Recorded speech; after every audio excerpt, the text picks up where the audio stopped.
Hello students, आज हम brand management का यूनिट 4 टॉपिक डेविड आकर मॉडल एंड काफर मॉडल हम डिस्कस करेंगे। ठीक है, तो पहले व्हाट इज़ आकर मॉडल। आकर मॉडल क्या है?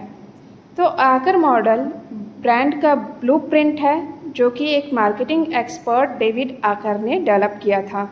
ब्रांड का ब्लूप्रिंट मतलब a guide of making something, कुछ बनाने के लिए मार्गदर्शिका।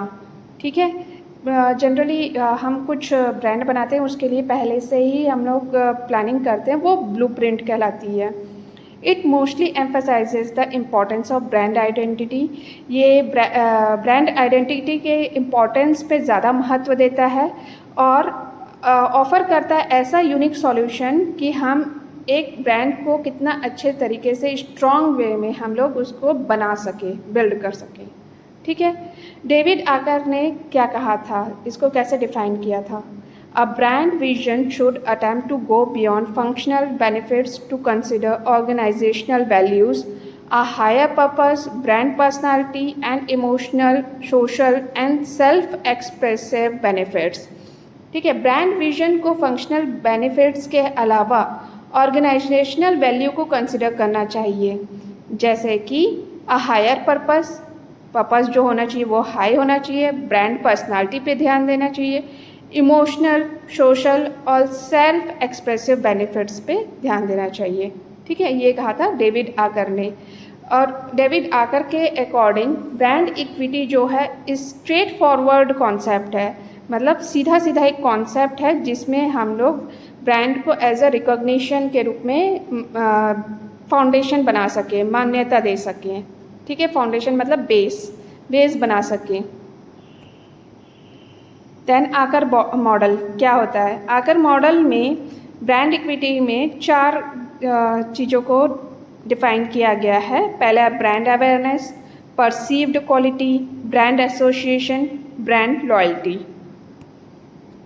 तो 5 components of brand equity in the आकर मॉडल। पहला ब्रांड लॉयल्टी। फर्स्ट है brand loyalty. This component measures the support that customers have toward a brand. एक ब्रांड की तरफ कस्टमर का जो सपोर्ट रहता है उस कंपोनेंट को मेजर करना ही ब्रांड लॉयल्टी है। फॉर एग्जांपल, जैसे एक कस्टमर जो है वो बार बार एक ही स्टोर पे जाता है ग्रॉसरी खरीदने, यानी घर का राशन सामान खरीदने जाता है, तो ये ब्रांड की तरफ लॉयल्टी है उस स्टोर के लिए, है ना। उस स्टोर में वो बार बार जा रहा है तो वो लॉयल है उस चीज़ के लिए। ठीक है, according to Acker model, strong brand loyalty can allow a company to focus on maintaining its loyal customer. Strong brand loyalty क्या करता है? कंपनी को अलाउ करता है कि वो अपने फोकस कर सके लॉयल कस्टमर को और उनको मेंटेन करके रख सके। ठीक है, which can help reduce marketing cost, और इससे मार्केटिंग कॉस्ट कम हो जाती है, क्योंकि अगर आपके कस्टमर जो रहेंगे वो लॉयल रहेंगे तो वो आपके पास बार बार आएंगे, और इससे क्या है, आपको ज़्यादा प्रचार प्रसार करने की, एडवर्टाइजमेंट करने की ज़रूरत नहीं पड़ेगी, क्योंकि आपके लॉयल कस्टमर्स ही अपने वर्ड ऑफ माउथ से, मतलब अपने बोल करके ही दूसरों को बता करके आपके ब्रांड के बारे में भी प्रचार प्रसार कर देते हैं। ठीक है, it also give companies an advantage over their competitors in the market. और जो कंपनी है उसको अपने कॉम्पिटिटर से मार्केट में कॉम्पिटिटर से भी एडवांटेज मिलता है, जो कि लॉयल कस्टमर्स होते हैं उनको कन्विंस नहीं कर पाते हैं वो लोग कि आप उस ब्रांड को छोड़ करके हमारे ब्रांड पे आइए। ठीक है, तो ये होता है ब्रांड लॉयल्टी। नेक्स्ट है brand awareness. Brand awareness considers the publics familiarity with a brand. ठीक है, ब्रांड अवेयरनेस वो है जिसमें पब्लिक जो रहता है वो ब्रांड से अच्छे तरीके से जानता हो, फैमिलियर हो। For example, a company has high brand awareness if a majority of people living in area recognize the company's name and know what they sell. मतलब कि एक कंपनी का हाई ब्रांड अवेयरनेस तभी कहलाएगा जब एक पर्टिकुलर एरिया में वहाँ के लोग उस ब्रांड को पहचानते हो और ये जानते हो कि वो क्या बेच रहे हैं। ठीक है, तो एक अकॉर्डिंग टू आकर मॉडल के अकॉर्डिंग उन्होंने ये सजेस्ट किया कि कंपनी जो जिसके ब्रांड अवेयरनेस बहुत ज़्यादा है उन्हें visibility in a community use करना चाहिए, मतलब अपनी देखने की तरीक़े को बढ़ाना चाहिए, यूज़ करना चाहिए, ताकि वो और ज़्यादा से ज़्यादा कस्टमर अट्रैक्ट कर सके, जिससे उनका रेवेन्यू जनरेट हो सके। कंपनी जो भी कमाती है उसे रेवेन्यू कहते हैं, ठीक है। The awareness can also help customers feel more comfortable with their decision to purchase product और सर्विसेज फ्रॉम अ कंपनी। और ये अवेयरनेस क्या करता है, कस्टमर को हेल्प करता है कि वो फील कर सके कि वो बहुत कंफर्टेबल हैं अपने डिसीजन से, कि वो सामान खरीद रहे हैं या सामान या सर्विस खरीद रहे हैं उस कंपनी से, ठीक है। क्योंकि जितना ज़्यादा अवेयरनेस होगी उतना ज़्यादा उन लोग फैमिलियर होंगे, उतना ही ज़्यादा उन पे ट्रस्ट बनेगा और वो सोचेंगे कि हम बहुत अच्छा चीज़ खरीद रहे हैं और बहुत कंफर्टेबल फील करेंगे, ठीक है। थर्ड है perceived quality. A brand's perceived quality refers to the public's understanding of its product or services. एक ब्रांड का परसीव्ड क्वालिटी मतलब ब्रांड का क्वालिटी को किस तरीके से समझा जाता है वो पब्लिक के समझने पे डिपेंड करता है कि वो प्रोडक्ट और सर्विसेज कैसा है, ठीक है। जैसे कि एग्जांपल दिया हुआ है कि एक कंपनी है जो एक प्रोडक्ट को बहुत ऊंचे दाम पे बेचता है ना, और उसी प्रोडक्ट को वो थोड़ा कम दाम पे बेचता है, तो लोगों का परसेप्शन ये रहता है, परसीव्ड क्वालिटी ये रहती है कि जो ऊंचे दाम पे है उसकी क्वालिटी ज़्यादा अच्छी है और जो कम दाम का है उसकी क्वालिटी अच्छी नहीं है, ठीक है। तो इसी ब्रांड परसीव क्वालिटी की वजह से ही कस्टमर का देखने का नज़रिया कंपनी को बदल जाता है और उस पे भरोसा करता है या नहीं करता है वो इसी पे डिपेंड करता है, जिससे कंपनी अपना ब्रांड वैल्यू बना पाता है, ठीक है। और इसी से ही यही रीज़न है कि कस्टमर जो है वो प्रोडक्ट या सर्विसेज को खरीदते हैं, ठीक है। परसीव्ड क्वालिटी इस कंपनी को डिफ्रेंशिएट करने में भी मदद करता है दूसरे कॉम्पिटिटर से, ठीक है। जैसे कि आप एक ही प्रोडक्ट बना रहे हो, दो कंपनी है, आप दोनों एक ही प्रोडक्ट बना रहे हो, तो आपका परसीव्ड क्वालिटी देख करके ही लोग अट्रैक्ट होंगे कि वो कितने दाम पे बेच रहा है और कैसा क्वालिटी बेच रहा है, ठीक है। नेक्स्ट है brand association. The component measures the connection that customers have to a brand. जब हम देखेंगे कि कस्टमर्स उनका ब्रांड के प्रति कैसा कनेक्शन है, उसके कंपोनेंट्स को मेजर करना ही ब्रांड एसोसिएशन कहलाता है, ठीक है। तो इस एसोसिएशन में क्या कैसे आता है, एसोसिएशन कैसे बनता है, इसमें कस्टमर्स क्या करता है, या तो इंफॉर्मेशन गैदर करता है या फिर उसका इमोशनल अटैचमेंट होता है उस ब्रांड के साथ। इंफॉर्मेशन गैदर कैसे करेगा, एडवर्टाइजिंग के थ्रू एक्सेट्रा, है ना। For example if a customer feel happy after hearing a companies name, कई बार क्या होता है, एग्जांपल दे रही हूँ कि कस्टमर जो है अगर कंपनी का नाम सुन करके वो खुश हो रहा है तो वो पॉजिटिव एसोसिएशन बनाता है ब्रांड के साथ। और brand association can help create positive attitude toward a company, और इस तरीके से ब्रांड एसोसिएशन क्या कर सकता है, एक पॉजिटिव एटीट्यूड बना सकता है कंपनी की तरफ, जिससे कस्टमर को एंकरेज किया जा सकता है कि वो उसके प्रोडक्ट और सर्विसेज को खरीदे। फिर नेक्स्ट है proprietary assets. Proprietary assets, the final component of brand equity in the Akers model. आकर मॉडल में proprietary asset final component है, ठीक है। Refer to a brand's intangible asset. Intangible asset के रूप में इसको देखा जाता है। Intangible मतलब होता है जिसे हम छू नहीं सकते, बस फील कर सकते हैं, ठीक है। वो उस एसेट के रूप में प्रोप्राइटरी एसेट को देखा जाता है।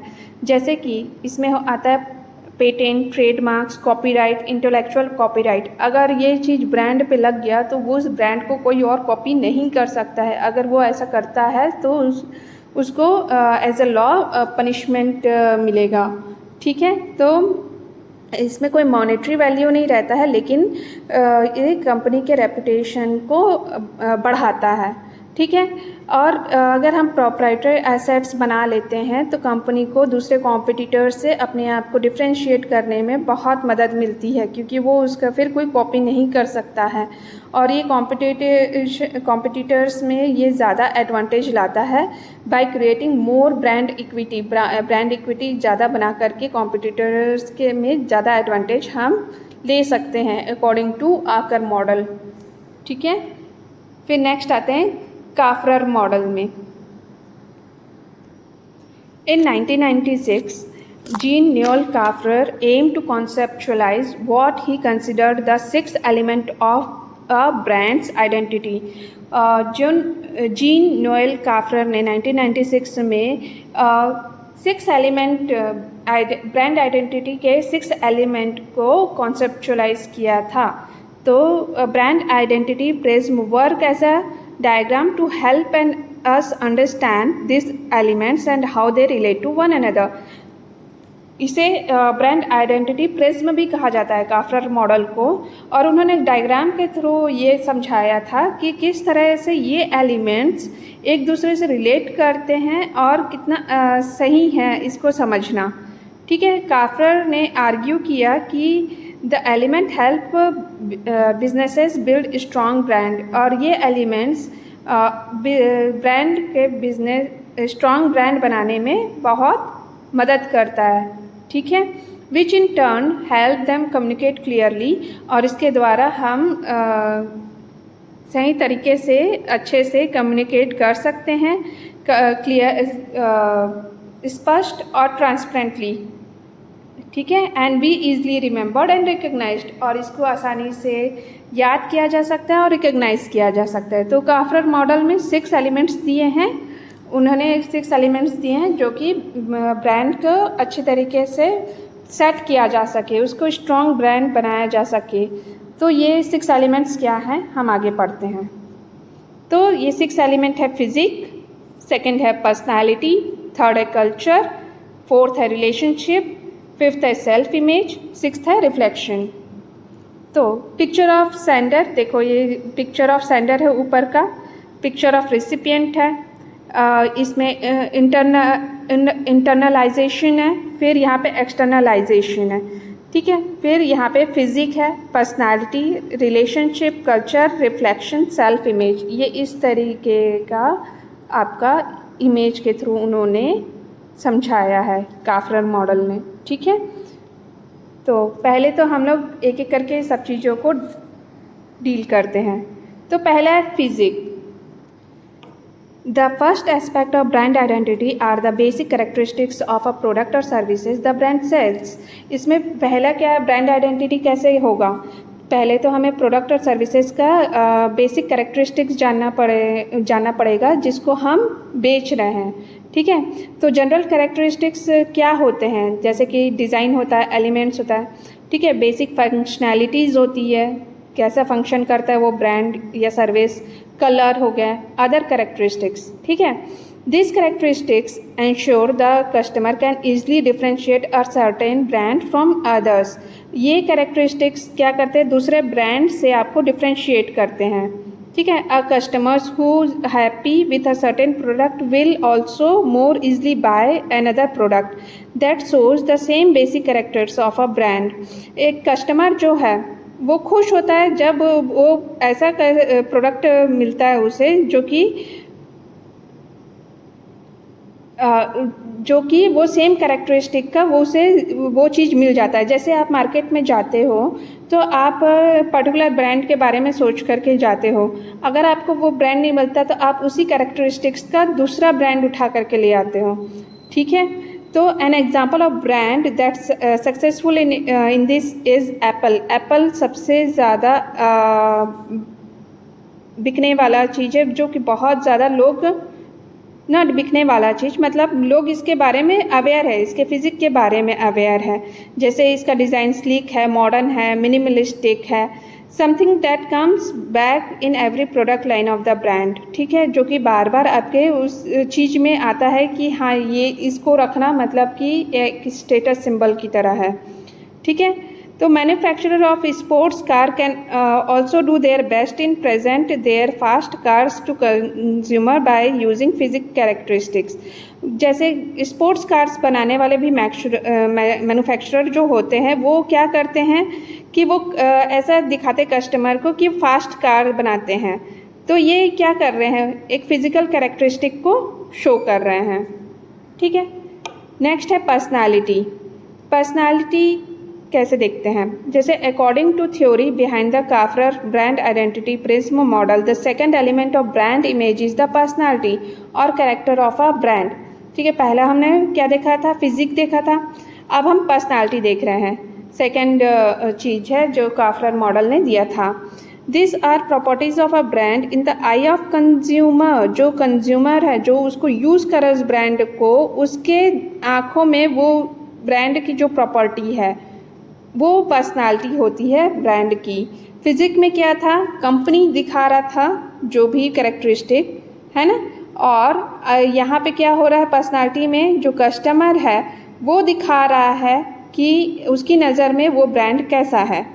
ठीक है, this personality is developed by several marketing activities the brand applies. और ये पर्सनालिटी कैसे डेवलप होती है, ब्रांड जो रहता है वो किस तरीके का मार्केटिंग एक्टिविटीज़ डेवलप करता है, उस हिसाब से आपके पर्सनालिटी डेवलप डिपेंड करती है। ठीक है, if a brand often uses humour in the marketing materials, for example consumer associate that with a light personality. अगर ब्रांड बार बार ह्यूमर यूज़ करे, ह्यूमर मतलब कि थोड़ा सा फ़नी वे में वो एडवर्टाइज़ करे, तो इसका मतलब उस कस्टमर के दिमाग में क्या आ जाएगा कि ये इसकी पर्सनालिटी थोड़ी लाइट है। लाइट मतलब कि सूदिंग है, अच्छी है। ठीक है, a way of properly think about this is by imagining the brand as a living creature. और ये आप ब्रांड को किस तरीके से देख रहे हो, एक लिविंग क्रिएचर की तरह देख रहे हो। उसकी पर्सनालिटी को कैसे जज कर रहे हो, जैसे हम दूसरे इंसान को देख करके जज करते हैं कि उसकी पर्सनालिटी कैसी होगी। ठीक है, जैसे कि विच क्रिएचर इज़ इट, ये किस तरीके का क्रिएचर है, मतलब वो किस तरीके का ब्रांड है। हाउ डज इट बिहेव, ये किस तरीके का बिहेव करता है, यानी उसकी फंक्शनैलिटी क्या क्या है। व्हाट इज़ इट्स पर्सनालिटी, उसकी पर्सनालिटी क्या क्या है। ठीक है, brand can also convey personality traits through a specific house और राइटिंग स्टाइल। कई बार ब्रांड अपने पर्सनालिटी ट्रेट को राइटिंग स्टाइल से भी, एटीट्यूड और कलर से भी उसको स्पेसिफाई करता है। जैसे कि मैकडोनल्ड का देखे होगे एम, तो ये character of personality brand also show that communicate with the customer. M को देखते ही आपको ये समझ में आ जाता है कि ये मैकडोनल्ड का ही लोगो है और ये उसका एक पर्सनालिटी टाइप बन जाती है। ठीक है, फिर नेक्स्ट आते हैं कल्चर। कल्चर में according to L Kapferer, culture is the collection of values that form the basis of the brand. Culture एक मतलब वैल्यूज़ का कलेक्शन है। ठीक है, सबकी अपनी वैल्यूज़ होती है, हर जगह, हर डेमोग्राफिक रीजन का अपना एक वैल्यूज़ होता है और उस वैल्यूज़ के बेसिस पे ही कल्चर डेवलप होता है। ठीक है, तो सो एज द ब्रांड। ठीक है, the culture can be influenced by brands countries origin. Culture किससे इन्फ्लुएंस होता है कि वो ब्रांड कौन से कंट्री से ओरिजिन हुआ है, कहाँ से उसकी उत्पत्ति हुई है। But can also be completely unrelated to the countries of origin. ये कई बार क्या होता है, बिल्कुल अनरिलेट हो जाता है जब हम उसको कंट्री के ओरिजिन से बिल्कुल अनरिलेट हो जाता है कई बार। एन एग्जाम्पल हो गया जैसे that echoes the culture of country of origin in their product is Ferrari. जैसे कि फरारी कार का ओरिजिन जो हुआ है, जिस कंट्री में हुआ है, अगर वो दूसरे कंट्री में जाती है तो वो अपने ही अकॉर्डिंग वो अपना ढल जाता है उस कल्चर में। ठीक है, जैसे Toyota used culture differently, Toyota अपना कल्चर डिफरेंटली यूज़ करता है। जैसे कि with Toyota way they created a number of leading principles including levelling work load to minimize waste. इसमें क्या उसने कल्चर अपनाया कि उस टोयोटा में कि उसमें वर्कलोड कम हो, लेवल किया जाए और उसमें वेस्ट कम हो। ठीक है। जैसे कि एक कंपनी है, उसकी उत्पत्ति कहीं और हुई है और वो दूसरे कंट्री में जाना चाहता है, तो वहाँ के अकॉर्डिंग वो कल्चर को अडेप्ट कर लेता है। सिंपल ये यही है, ठीक है। फिर आते हैं relationship. The fourth element of brand identity according to Kaffer brand identity prism theory is relationship। ठीक है, रिलेशनशिप यहाँ पे वर्ड यूज़ किया जाता है। तो रिलेशनशिप किसके किसके बीच में? ब्रांड और कंज्यूमर के बीच में रिलेशनशिप। ठीक है, कस्टमर्स जो रहते हैं वो बार बार आपकी तरफ तभी आएंगे आपसे जब वो उस ब्रांड से इम्प्रेस होंगे वो, ठीक है, और वो सिंपली उस चीज़ को बार बार लॉयल होंगे और परचेस करेंगे। ठीक है, तो अगर हमें मीनिंगफुल रिलेशन बनाना है तो ये तभी पॉसिबल है जब ब्रांड उसकी तरफ ऑनेस्ट एफर्ट लगाए। ठीक है, ब्रांड उसको धोखा मत दे, जो वो वादा कर रहा है वो उस पर टिका रहे। ठीक है, building meaningful relationship isn't a quick process, कोई क्विक प्रोसेस नहीं है ना। किसी के साथ रिलेशनशिप बनाना इतना आसान नहीं होता है, but it is a powerful way to build a durable and respected brand identity. But एक ब्रांड को अच्छा ड्यूरेबल और रिस्पेक्टेड ब्रांड आइडेंटिटी बनाने के लिए ये एक पावरफुल वे है। ठीक है, relationship with customers aren't the same for every brand. अब हर कस्टमर का रिलेशनशिप ब्रांड के साथ एक जैसा नहीं होता। For a brand with young and lively target demographic likelies that brand is active on social media and functions as a friend that's always available. जैसे कि एक ब्रांड है, वो अब ऐसा डेमोग्राफिक को देख रहा है जो यंग जनरेशन है। ठीक है, यंग जनरेशन को टारगेट कर रहा है, तो वो क्या करेगा, ज़्यादातर एक्टिव रहेगा सोशल मीडिया पे और क्या करेगा, हमेशा अवेलेबल हो ऐसा फंक्शनैलिटी बनाएगा उसका, ताकि वो यंग जनरेशन को अपनी तरफ अट्रैक्ट कर सके। ठीक है, a very professional companies that focused on producing exclusive and custom cars mostly have contact with the target demographic through personal conversation. ठीक है, एक वेरी प्रोफेशनल कंपनी है, वो क्या कर रहा है, फोकस कर रहा है किसमें, कस्टमर्स के कस्टम कार पे फोकस कर रहा है। तो वो क्या करेगा, पर्सनल कन्वर्सेशन से ही टारगेट डेमोग्राफिक एरिया को अट्रैक्ट करेगा। ठीक है, उनके साथ रिलेशनशिप बनाएगा। The type of interaction between brand and target demographic says a lot about a brand's identity and about target demographic. It is important that the brand is present at the place and the consumer expect the brand to be. जो भी जिस तरीके का भी interaction होता है brand और target demographic में, वो उस किसके थ्रू होता है, ब्रांड आइडेंटिटी के थ्रू होता है। अगर वहाँ के पर्टिकुलरली रीजन के लोग अगर उस ब्रांड को जान ही नहीं रहे होंगे तो उनके साथ रिलेशनशिप मेंटेन करना पॉसिबल ही नहीं है। तो ये इम्पॉर्टेंट है कि जो भी ब्रांड है उसमें present at the place of consumer accept the brand to be. तो उसको जैसा कंज्यूमर चाह रहा है, जैसा ब्रांड वो चाह रहा है वैसा ही बने, ना कि ऐसा ब्रांड बने जो कंपनी चाह रही है। ठीक है, तभी रिलेशनशिप मेंटेन किया जा सकता है। फिर आते हैं रिफ्लेक्शन। फिफ्थ में है रिफ्लेक्शन। तो फिफ्थ एलिमेंट जो है काफर ब्रांड आइडेंटिटी प्रिज्म मॉडल का है वो है रिफ्लेक्शन।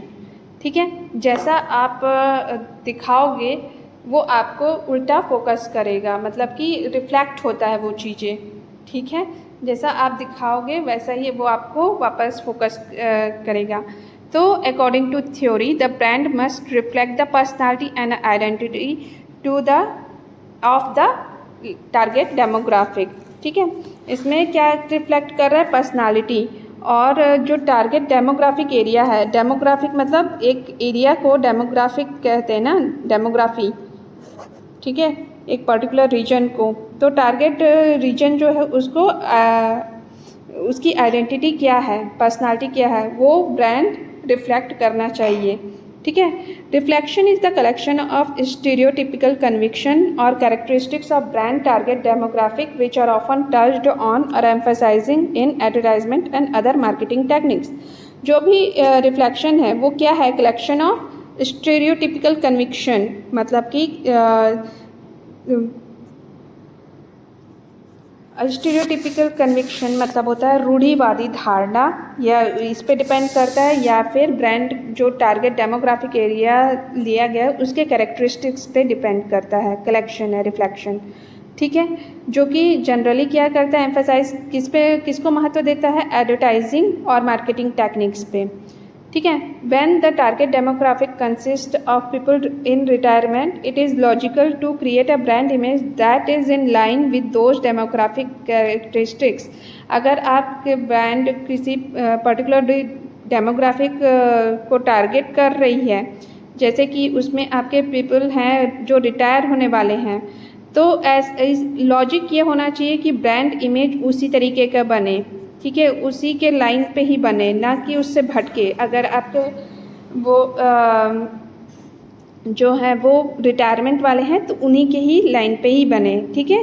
फिर consumers more easily feel a connection with a brand और product when they have the impression they fit with the brand's culture. Consumer easily अपने आप को कनेक्ट फील कर पाते हैं उस ब्रांड और प्रोडक्ट से, जिससे उनको लगता है कि वो ब्रांड उनके कल्चर के साथ ईज़िली फिट हो पा रहा है। तो इसका मतलब ये नहीं है कि वो जो पीपल कल्चरल शेयर नहीं करता है उसके साथ वो ब्रांड फिट नहीं होता है। जैसे कि सॉफ्ट ड्रिंक एक मैन्युफैक्चरिंग कंपनी है जो कि उस कैसे दिखाता है सॉफ्ट ड्रिंक को, कि वो प्लेफुल है ना, चीयरफुल है, यूथ के लिए है जनरली। लेकिन सॉफ्ट ड्रिंक तो हर एज के लोग, हर पर्सनालिटी के लोग पीते हैं, ठीक है। तो ये रिफ्लेक्शन है। फिर नेक्स्ट है सेल्फ इमेज। तो सिक्स्थ एलिमेंट जो काफरर ब्रांड आइडेंटिटी प्रिज्म में दिया गया है वो है सेल्फ इमेज, ठीक है। Self image concerns the way in which consumers of a specific brand see themselves and how the brand relate to that. मतलब कि वो कंज्यूमर जो है वो स्पेसिफिक ब्रांड अपने आप को कैसे देखता है, and how the brand relate to that, और वो ब्रांड कैसे अपने आप को रिलेट कर पा रहा है। Brand can use this to their own benefit by including this self image in their own identity. Self image मतलब कि अपनी खुद की छवि लोगों के मन में कैसी है, ये चीज़ जानने के लिए ब्रांड क्या करता है, अपने आप को कस्टमर्स के साथ रिलेट करता है। और ब्रांड के अपने खुद का बेनिफिट है इससे, जिससे वो अपने खुद के आइडेंटिटी को बना सकता है अपना इमेज देख करके, ठीक है। That way the brand hold a mirror up to the consumer. और इस तरीके से वो क्या कर रहा है, मिरर देख रहा है, अब कंज्यूमर के रूप में अपना एक मिरर देख रहा है कि वो अपना इमेज कस्टमर के बीच में कैसा बनाया है, ठीक है। A customer wants a product और brand to elicit a specific feeling. Customer क्या चाहता है कि वो प्रोडक्ट और ब्रांड के साथ अपना एक अलग फीलिंग, स्पेसिफिक फीलिंग बना के रखे। This concept is often seen in the world of luxury car. ये जनरली किस में देखा जाता है, जब लग्जरी कार्स में देखा जाता है। The buyer buys the exclusive car gets an exclusive treatment and enhance his self image. Buyer क्या करता है कि वो एक्सक्लूसिव कार खरीद लेता है तो उसको एक बहुत अच्छी ट्रीटमेंट मिलती है, एक्सक्लूसिव ट्रीटमेंट मिलती है, और उससे उसकी सेल्फ इमेज क्या होती है, बढ़ जाती है। जैसे ब्रांड का आप कुछ चीज़ लेते हो तो उसकी अपनी वैल्यू होती है, और जब आप उस ब्रांड का चीज़ को ले लेते हो तो आपकी वैल्यू भी उसके अकॉर्डिंग बढ़ जाती है, ठीक है। That's all for this unit 4, है ना। थैंक यू, और नेक्स्ट क्लास में हम इसको डिस्कस करेंगे। Thank you.